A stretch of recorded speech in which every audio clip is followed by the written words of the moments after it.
So over the past few days, Ignite scrimmed Toronto eSports, arguably one of the best teams in the game. We lost all of our games, but we learned a lot, and Toronto was super nice to give us feedback and help us improve. So rather than showing you 6 games where we got absolutely stomped, what I thought I would do is go over certain areas where I personally could have improved. This should make me a better offlaner, and hopefully you guys learn from my mistakes. In this video, I'm basically just looking at my early game. Alright, so we're just gonna follow me through the start. I'm gonna cut out certain areas where nothing really happens or nothing is of interest, but I wanted to talk about the start of the game.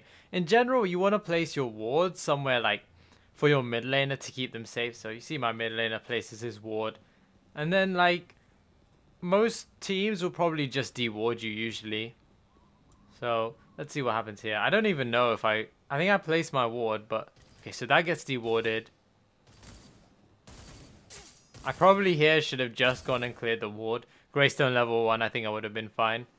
Here I should definitely go and clear the ward, but I just placed my ward and then I just kind of leave for some reason. So I definitely think that I should have placed my ward and then I should have cleared their ward and then gone back. Anyways, now I grab my health potion and healer token. Let's speed this up a bit. Go into lane. I should start with the furthest right camp, which you should anyways. So start with this camp, just clear that, kite it as best as you can. Nice, then we do to the next camp. Standard off lane stuff at the moment. And then I go into lane, because what happens here is you do the 2 camps, and then you go into lane, and then you'll hit level 2 from the XP of this minion kill. And then once you get that, then you can go and, if I stay close enough, there we go, you get 2, and then you can go back and do your off lane camps, which should be coming up now. So you do that camp. And then you go back and do your next camp.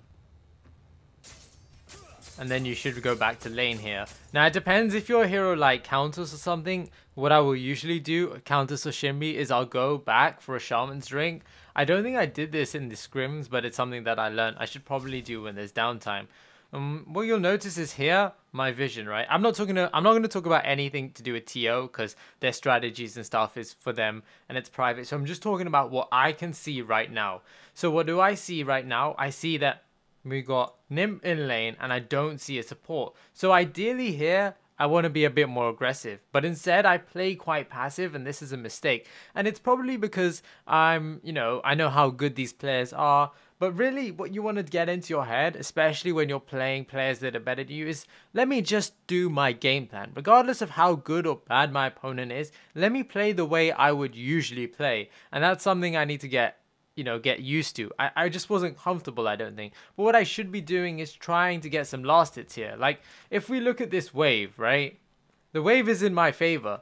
So Nim is probably not going to attack me, and even if he does, I'm a Greystone. So he's got 2 range minions, one of them is a siege. I have 3 melee minions, 2 range, and again 1 is a siege. So if I just go up and last hit, I'm gonna win this lane. I'm gonna win this, like, not win, but I guess I'm gonna get like last hits, and it's gonna be worth it. So I think definitely here, when the support is missing, you can go in, and it's okay to. I feel like it's okay if the support came up behind me, because at the end of the day, he's freezing the wave, right? And most good carries are going to freeze the wave. So I feel like if I go up to him and I hit my minions and I hit his minions and I try and, break the freeze, I think it's fine.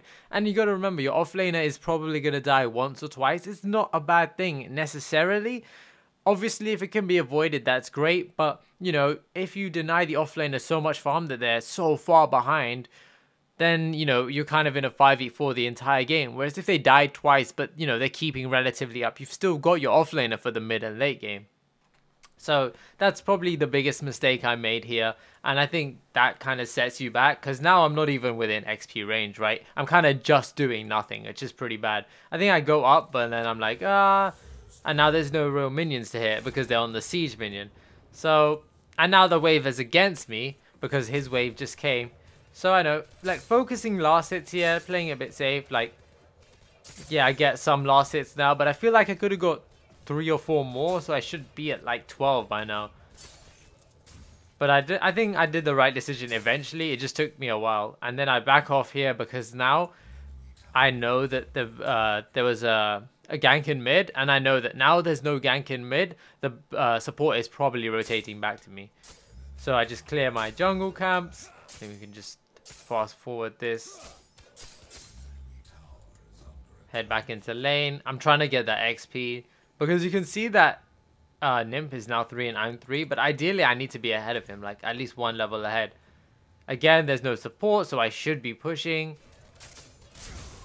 I need to just focus on getting last hits. There we go, getting the last hit. And then I back off a bit.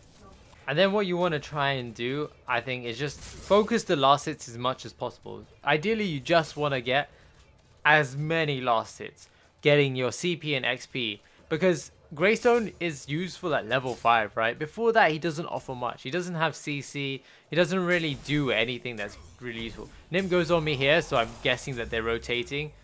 And I just back out. Mikey's unfortunate with the mine. If he got that mine, I probably would have been dead, to be honest. But anyways, I get 13 CS. Now, if we compare, like, I don't know, to 8. So I am ahead, but, you know, I missed a lot of farm. I feel like I should be at least 20. I should be at 20 here. And if I had 20, probably would have been able to put a point, an extra point into my madstone maybe. Maybe I would have even had 2 points. I don't know, because now I'm almost 7. So it's just about focusing your CS. And then I feel like that I could apply more pressure to the enemy carry because I've got a completed madstone. Over here, I just work on my CS. I don't think there's much to talk about here. They just try and shove the wave, I think. Yeah, I just keep fast forwarding it. Should just be focusing on getting CS. I think my farm was pretty weak in these games in general. What you want to try and do is you try and want to hit the range ones, and then the ones that your minions are shooting, you just want to hit when they get really low. Level 5 now, so you can play a bit more aggressive, but Nymph's also level 5. The wave again, look, I should be hitting these minions, I think. I got my ult anyways. If it pops, it's not a big deal. At least I get farm. Like, I think I was at 13 CS and now I'm only at 18, which is pretty bad. Do the jungle camp, so at least I get some CS there. You want to try and clear them before it hits 5, or at least before the 5th one is going to spawn. I think I die here. Yeah, I die here. My team rotated, but it was a bit too late. And then we lose like quite a bit from that. I'm not going to talk about the fight because again, it's just I don't want to give away like another team's strategy. But it's fine, I think, to die, but ideally you don't want your team to die for a tier 1. Like I think 3 of us died in total. I think if my team rotated a bit sooner, it would have been fine. But you know, I think that kind of thing is either you just back up and let your tier 1 go, or you stay and fight for it. I should have just backed up, but I got caught, so that's my fault. Again, now this is something I want to talk about. As an offlaner, you need to just spend your time farming so that you can stay up, like keep up in the game, and applying split push pressure, especially as a Greystone and Feng Mao. And spending time, like what I did was running to mid, kind of pointless. We're never going to engage. Like, what does Greystone bring in a team fight? Not much, right? So I feel like I should have just stuck in lane and farmed. But it's okay. I only wasted like 10 seconds there. But there's points in the other games, and maybe in this one. I looked at the other games. But there's points in the other game where I'm like, wow, I spent like 40, 50 seconds just running to mid lane and then staring and then like running back and then coming back. It's just so much waste of time that it's ridiculous. Grab those 2 last hits, that's fine. I probably should have engaged Nip here. Now my wave's coming. If I had stayed on him, he would have taken quite a bit of damage because his wave was further up. So I should have engaged. Luckily, I missed the... luckily, I juked the stun. So that's... that was kind of fortunate because I didn't have my ult. I probably would have died. Like, so you see here, Nymph is 7 and I'm 6. It's because I've stood in lane and I missed so much CS. Like, I'm standing so far back that I'm not getting XP when my minions are killing stuff. So I feel like I've dug myself into this deep hole where I've played it too passive and now I'm behind, which means Serath and Dekker, or any duo in fact, it doesn't even have to be Nymph and Shadow, any duo now is ahead of me, which means that they can essentially bully the lane. Nymph's getting free farm, Shadow can just sit there and poke away at me because I'm behind. But if I had some, if I was 2 levels ahead or a level ahead, then I would have a bit more of a threat. If I had that madstone maxed a bit earlier, I would be a bit more of a threat. So it all comes down to farming. How efficiently can you farm CP and XP? I'm on 32 last hits, but then if we look at Certified, remember how I showed he was behind me? He's now at 44, which means that he is not missing as much last hits as me. And, that's something you need to be working on, is not missing last hits, working on your how close you are to the wave so that you're getting XP. He's also a level ahead of me. So just things for me to consider and as an offlaner to consider. Now they're pushing the tier 2. So I just try and clear that as much as possible. Drone goes off, takes some free poke. I feel like as an offlaner I'm taking way too much poke. So I need to just work on how much poke I'm taking. Again, I missed a lot of last hits there. I think I was at 32 and now 33 after an entire wave. And that cannot happen. That's just putting me even further back. Let's fast forward it again. I think they just pushed the wave again. And then... So here, what I tried to do is I tried to stop the wave from going inside, and that's what I should have done, because then I could have frozen the wave at my tier 2 and just stand and farm. And that would basically freeze Nymph out of this lane, so he would have to go somewhere else and get farm. And probably, it probably doesn't make that much of a difference at this point, but it's something to consider. Like, the wave's here, and now I just want to freeze it, so I'm just going to hit this minion, and then wait for the next one, and then that's basically what you want to do. Hit that one.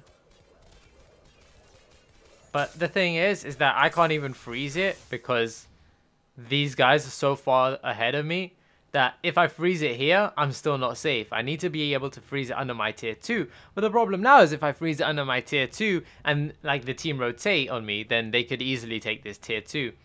So it just comes down to how well can you set yourself up in the early game, in my opinion. If I set myself up better in the early game, I could have dealt with the pressure that they applied, and maybe things could have gone a bit differently for me in the offlane.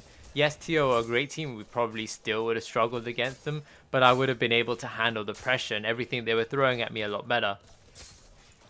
So just pushing this wave out, I think. But ideally, I probably should be freezing here since there was no call for me to go over to rotate. I do these camps. I should do the camps anyways before going back.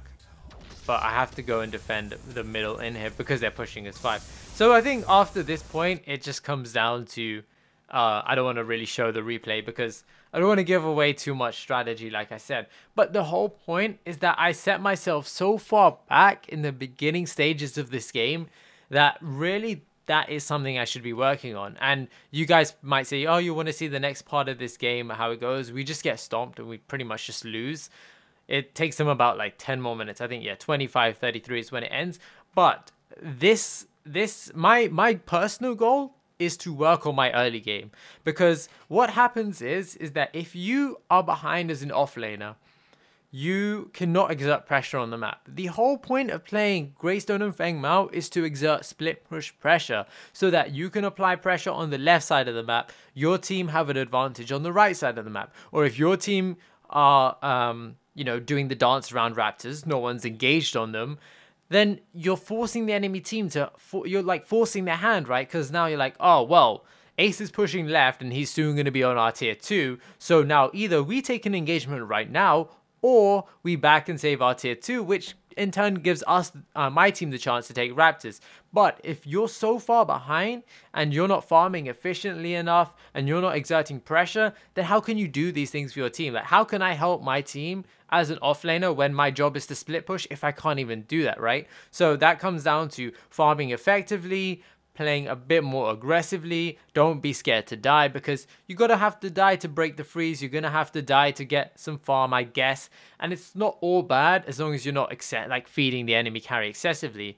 Yes, you might die in the off lane, but like in my mind, I was always like, nah, I don't want to die. I don't want to feed. Like, I need my team to, I don't want to put the enemy carry ahead. But I think it's okay to die once or twice just while you're trying to learn, like, okay, how far can I push this? How far can I take Greystone as a hero? And how much can I farm before it becomes, well, no, it's too much and I'm going to die? Or how many minions can I hit and then before the support's going to rotate? Or, you know, just thinking of how far you can push that hero to learn where do I draw the line. And then when you're playing the real game, you can be like, okay, well, now I know that this hero can go, you know, I can push the hero this much before I need to return, or I hit this power spike when I get this card, and because I'm ahead I can kill this hero. And it's just about learning these things, and that's something I think I need to learn with Greystone. It's all going to change in V40 for sure, but I think getting the basics down, especially if you're an offlane player, but this applies to everyone, you need to be able to get every single last hit you can. You shouldn't be missing a single farm, and that's something you get if you look at Mr. Wacko. He's really good at this. Mr. Wacko is on 97 minion kills, right? Last hits. If you compare that to the enemy team, he's ahead on him by 17, yeah? Now, in this game, we are under so much pressure and Mr. Wacko is still farming amazingly. So in my mind, I'm like, well, if he's the carry and they're under so much pressure and he's still at 97 last hits, why can't I be close to that? Why can't I be closer to 97 last hits? And that's what I'm telling myself. And that's what you should be telling yourself is, if Mr. Wacko can be getting 97 last hits while under pressure from one of the best teams in Paragon, there's no excuse that the rest of us can't. So there's a way that he's doing it. And you just got to learn. And what he said is, you just need to practice the basics. You need to practice farming. At this level, you will be exposed.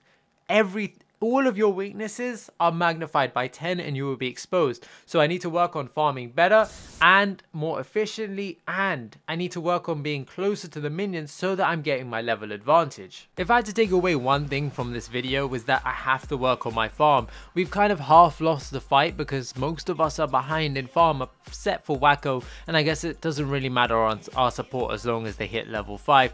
So that's something I have to work on. I hope you guys enjoyed this kind of format. I know you guys said you wanted me to highlight some of the moments, but I really just wanted to look at the early game here because I feel that's where we really lost this game. And after that, being so far behind, it doesn't really matter how the team fights went because you're behind, you're just going to lose them anyways. Let me know if you have any feedback on how you'd like me to analyze these videos. I might analyze the other 2 videos if this video is well received. Smash that thumbs up button if you enjoyed. I know I sucked, but the aim is to improve, right? Subscribe for all the latest Paragon content, and until next time guys, peace.